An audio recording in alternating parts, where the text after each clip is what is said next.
You started at James Madison with Coach Sig.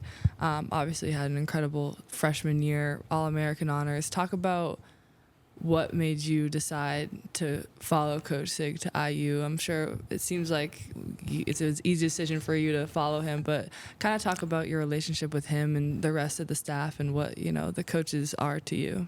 My relationship with him, I just feel like he has a lot of trust in me.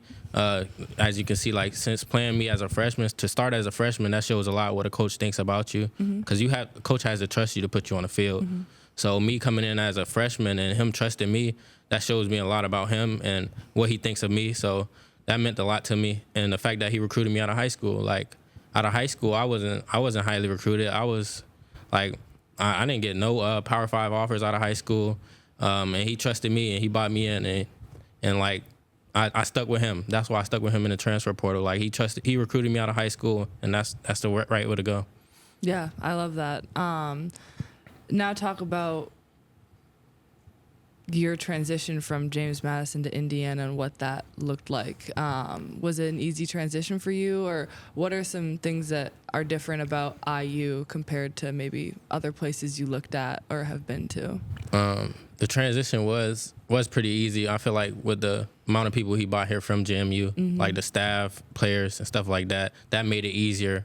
But it definitely was a little different, like how big the school is and stuff like that. But I want to say like the competition on the field, that changed a little bit, but it's competition everywhere. Like it didn't really change nothing, but only thing that helped was like the people he brought here from JMU. Like it kept the culture here, and it brought the culture here. That's to say. So now talk about your freshman, obviously great season. Sophomore year, obviously the level of competition raised for you, but so did your level of play, and you were able to continue and be an All-American again this year, which is incredible.